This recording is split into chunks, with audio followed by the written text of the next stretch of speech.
Hello दोस्तों, कैसे हैं? स्वागत है आपका हमारे यूट्यूब चैनल विश्वकर्मा क्लासेस 92 में। दोस्तों, जैसा कि आप सभी लोगों को पता है कि 16 और 17 को असिस्टेंट प्रोफेसर का एग्जाम हुआ था, जिसमें पहला पेपर जो हुआ था वो सामान्य ज्ञान का हुआ था।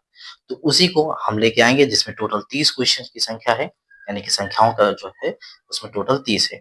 तो देखते हैं, पहला क्वेश्चन है यहाँ पर, निम्नलिखित में से कौन सा शिक्षण में प्रारूपात्मक मूल्यांकन की विशेषता नहीं है। इसको हम थोड़ा ड्रॉप कर देते हैं क्योंकि ये शिक्षण संबंधित है ना। दूसरा क्वेश्चन देखते हैं। यहाँ पे दूसरा जो क्वेश्चन है वो है गाइस कि एशियन बिलियर्ड्स चैंपियनशिप 2024 आयोजित की गई थी। चार ऑप्शन दिए गए हैं, तेहरान, मुंबई, ढाका या रियाद। तो इसका सही आंसर हो जाएगा डी, रियाद में। रियाद सऊदी अरब में है। यानी कि एशियन बिलियर्ड्स चैंपियनशिप 2024 का आयोजन 2000 कहाँ हुआ था?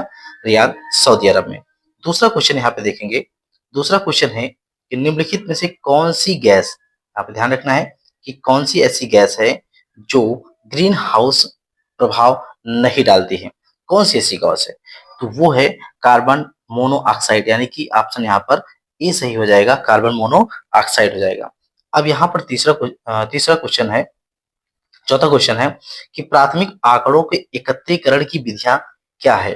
तो प्राथमिक जो एकत्रीकरण की विधियां है उसमें जो है केस अध्ययन भी शामिल है, डाक प्रश्नावली विधि भी शामिल है, ऑनलाइन स्रोत भी शामिल है, लेकिन अनुसूची नहीं शामिल है। इस वजह से इसका सही आंसर हो जाएगा option C, A B C. ठीक है, अगला क्वेश्चन यहाँ पे देखेंगे। पांचवा क्वेश्चन है, पांचवा क्वेश्चन है कि सार्वजनिक वाईफाई का उपयोग करते समय सुरक्षा बढ़ाने के लिए अनुशंसित अभ्यास क्या है। इसका सही आंसर हो जाएगा ऑप्शन ए, बीपीएन। क्या हो जाएगा? बीपीएन। बीपीएन यानी कि वर्चुअल प्राइवेट नेटवर्क होता है। अपने कनेक्शन को एन्क्रिप्ट करने के लिए बीपीएन का उपयोग करना उचित होता है। ठीक है, यहाँ पर अगला क्वेश्चन देखेंगे। ये छठा क्वेश्चन को मैंने ड्रॉप कर दिया था, है ना। छठा क्वेश्चन को छोड़ देते हैं। अगला देखते हैं, सातवां क्वेश्चन है। सातवां क्वेश्चन क्या कह रहा है कि सूची एक को सूची दो के साथ सुमेल करना है। सूची एक को सूची दो के साथ सुमेल भी कर लेते हैं भाई जरा। इसका सही आंसर आपको बता दें, ऑप्शन ए होगा। ठीक है, तो देखो जो एडम स्मिथ है, एडम स्मिथ ने द वेल्थ ऑफ नेशन लिखे हैं। ठीक है, और जो इस तरह मिला लीजिएगा, ठीक है, इसको पूरा मिला लीजिए, ऑप्शन ए इसका ए सही हो जाएगा। एडम स्मिथ क्या है? द वेल्थ ऑफ नेशन है। अब बी का थॉमस माल्थस हो जाएगा। एम से on the principles of population हो जाएगा। अब यहाँ पर देखिए डब्ल्यू ए लेविस का हो जाएगा the theory of economic growth हो जाएगा। समीर अमीन का हो जाएगा इंपीरियलिज्म एंड अनइक्वल डेवलपमेंट हो जाएगा। अगला यहाँ पर देखेंगे, अगला है कि निम्नलिखित में से किस संस्था ने वर्ष 2005 में, ध्यान रखना है, वर्ष 2005 में ई ज्ञान कोष की शुरुआत की थी। इग्नू ने इसकी शुरुआत की थी, यानी कि इंदिरा गांधी राष्ट्रीय मुक्त विश्वविद्यालय ने इसकी शुरुआत की थी। अगला है यहाँ पर कि शिक्षण में परियोजना विधि, कौन सी विधि? परियोजना विधि का जन्मदाता किसे माना जाता है। इसका सही आंसर हो जाएगा जॉन डीवी, यानी कि ऑप्शन डी यहाँ से हो जाएगा, जॉन डीवी इसका आंसर हो जाएगा सही। अगला है कि आत्मीय सभा की स्थापना किसने किया था। ऑप्शन ए सही है, राजा राम मोहन राय ने आत्मीय सभा की स्थापना किए थे। अगला यहाँ देखेंगे, क्वेश्चन नंबर 11 देखिएगा ध्यान से। क्वेश्चन नंबर 11 कह रहा है कि किस राज्य सरकार ने देसी गाय को राज्य माता गो माता का दर्जा दिया है। इसका सही आंसर है ऑप्शन बी, महाराष्ट्र। अभी महाराष्ट्र में चर्चा का विषय रहा, तो महाराष्ट्र इसका सही आंसर है। अगला है कि संसद की किस सदन के सदस्यों से प्राक्कलन समिति की गठित की जाती है। तो प्राक्कलन समिति सिर्फ और सिर्फ जो है लोकसभा के सदस्य उसमें शामिल होते हैं बच्चे। लोकसभा के जो सदस्य होते हैं, टोटल सदस्यों की संख्या 30 होती है और इनका कार्यकाल होता है 1 वर्ष, इनका कार्यकाल होता है। तो प्राक्कलन समिति में सिर्फ और सिर्फ कौन शामिल होता है बच्चों? लोकसभा के सदस्य शामिल होते हैं। इसलिए इसका सही आंसर हो जाएगा ऑप्शन डी, केवल ए। ठीक है, इसका सही आंसर हो जाएगा ऑप्शन डी। ठीक है, अगला देखेंगे, क्वेश्चन नंबर 13 को ध्यान देखिएगा। 13 है, कह रहा है कि भारत में वन्यजीव संरक्षण अधिनियम कब पारित हुआ था। तो 1972 इसका सही आंसर हो जाएगा, 1972। ठीक है, ऑप्शन डी इसका सही हो जाएगा। अगला है कि भारत के किस राज्य में सबसे अधिक बॉक्साइट का उत्पादन होता है। तो ऑप्शन बी, यानी कि उड़ीसा में सबसे ज्यादा बॉक्साइट का उत्पादन होता है। अगला है कि निम्नलिखित में से सबसे युवा शतरंज का विजेता कौन है। इसका सही आंसर ऑप्शन सी है, गुकेश डोम्पा राजू हैं। कौन है? गुकेश डोम्पा राजू हैं। अगला है बच्चों कि निम्नलिखित में से कौन सा एक भारत का कृत्रिम बंदरगाह है? कृत्रिम मतलब आर्टिफिशियल बंदरगाह है, कोई नेचुरल बंदरगाह नहीं है। इसका सही आंसर हो जाएगा प्यारे बच्चों ऑप्शन ए चेन्नई हो जाएगा। क्या? चेन्नई एक ऐसा बंदरगाह है जो आर्टिफिशियल बंदरगाह है, भारत का एक जो है कृत्रिम बंदरगाह है। अगला यहाँ पे बच्चों देखिएगा क्वेश्चन नंबर 17। 17 ये बोल रहा है कि संसदीय शासन व्यवस्था है। संसदीय शासन व्यवस्था क्या है? इसमें 4 ऑप्शन दिए गए हैं। तो चारों ऑप्शनों में कार्यपालिका जो है वो विधायिका के प्रति उत्तरदायी है। इसका यही आंसर सही हो जाएगा।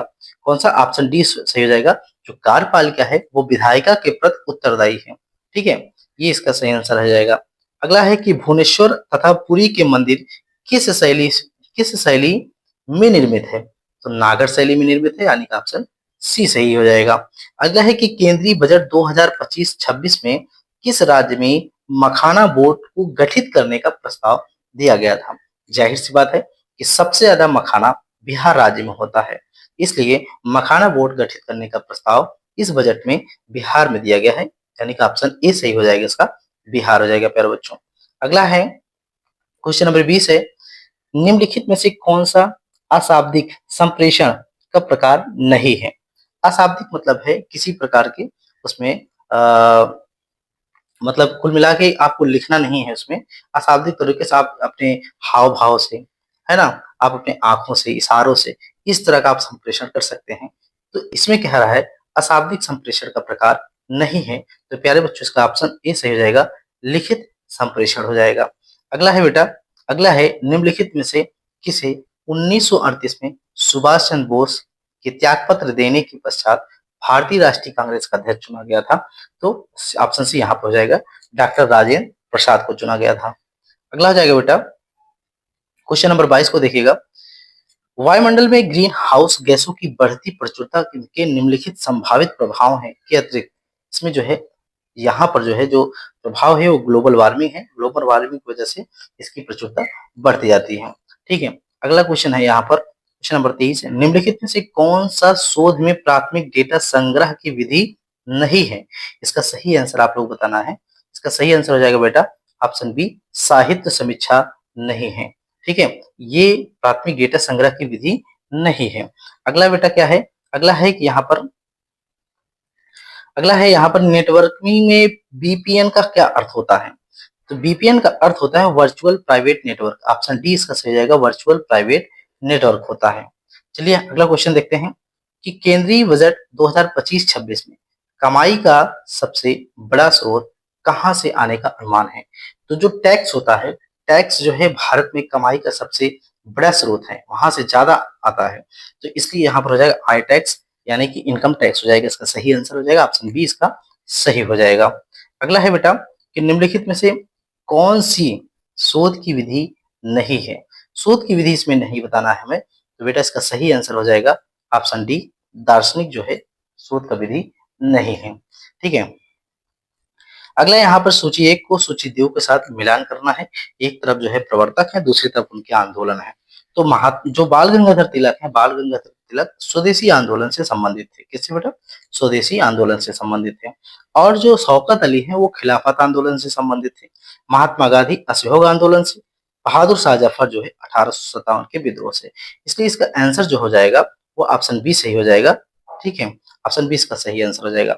अगला देखिएगा क्वेश्चन नंबर 28 है, 2024 में एफडीए द्वारा अनुमोदित कौन सी नई दवा अल्जाइमर रोग की प्रगति को धीमा करने के लिए मस्तिष्क में इमिलाइड प्लेग को लक्षित करती है?